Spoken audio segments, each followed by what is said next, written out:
யோவான் எழுதின சுவிசேஷம் 18வது அதிகாரம், யோவான் எழுதின சுவிசேஷம் 18வது அதிகாரம் 22வது வசனம்.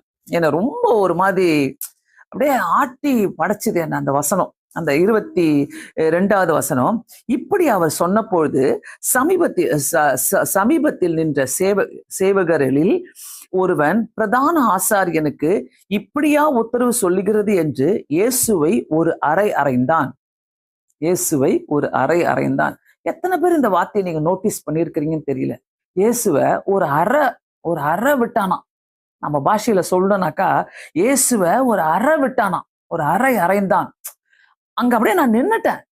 ஆணிகள் அடிச்சாங்க, காலில் ஆணிகள் அடிச்சாங்க, கைகளில் ஆணிகள் அடிச்சாங்க, முள்முடி சூட்டினாங்க, விலா எலும்புல குத்துனாங்க.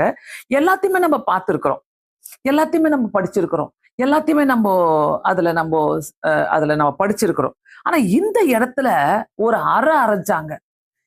நம்மள ஒரு அறை விட்டா எப்படி இருக்கும்? சும்மா இருப்போமா?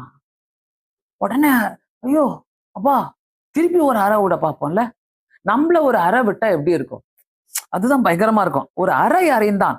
அந்த இடத்துல பார்க்கும் போது கண்டிப்பா எனக்கு அப்படியே ரொம்ப துக்கமாயிடுச்சு. ஆண்டவர் எப்படி சும்மா இருந்தாரு? ஆண்டவர் எப்படி சும்மா இருந்தாரு?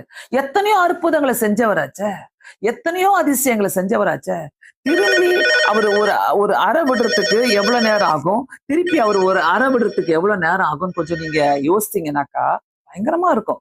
ஒரு அறை விட்டான்னு சொல்லி போட்டிருக்குது. அதை 20வது வசனத்துல நான் போய் பார்க்கிறேன்.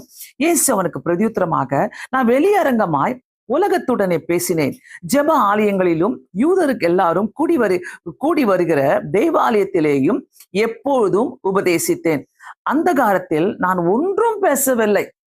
நான் இருட்டுல எதுவுமே பேசல. நான் தேவாலயத்துலதான் பேசினேன், எல்லாரும் முன்னாடியே தான் பேசினேன். எல்லாருக்குமே நான் என்ன பேசினேன்னு தெரியும். அதாவது எப்படி இருக்குதுனாக்கா, ஆண்டவர் அங்க சொல்றாரு, எல்லாத்தையும் சொல்றாரு. நான் எல்லாருக்கும் முன்னாடியும் பேசினேன், எல்லாத்தையும் செஞ்சேன், நான் என்ன பண்ணேன்ட்டு எல்லாத்தையுமே சொல்றாரு. 21வது வசனத்துல பாருங்க, நீ என்னிடத்தில் விசாரிக்க வேண்டியது என்ன? நான் சொன்னவைகளை கேட்டவைகளிடத்தில் விசாரியும், நான் பேசினவைகளை அவர்கள் அறிந்திருக்கிறார்களே. நீர் என்னிடத்துல விசாரிக்க வேணாம். நான் யார்கிட்ட பேசணும், யார்கிட்ட கேட்டனும், யார்கிட்ட சொன்னனும், அவங்க கிட்ட போய் விசாரிங்க. ஆனா ஒருத்தரை குற்றவாளியா ஆக்கணும்னாக்கா உலகம் இருக்குதே எப்படியாச்சும் அவங்களை குற்றவாளியா ஆக்கிட்டே இருக்கும்.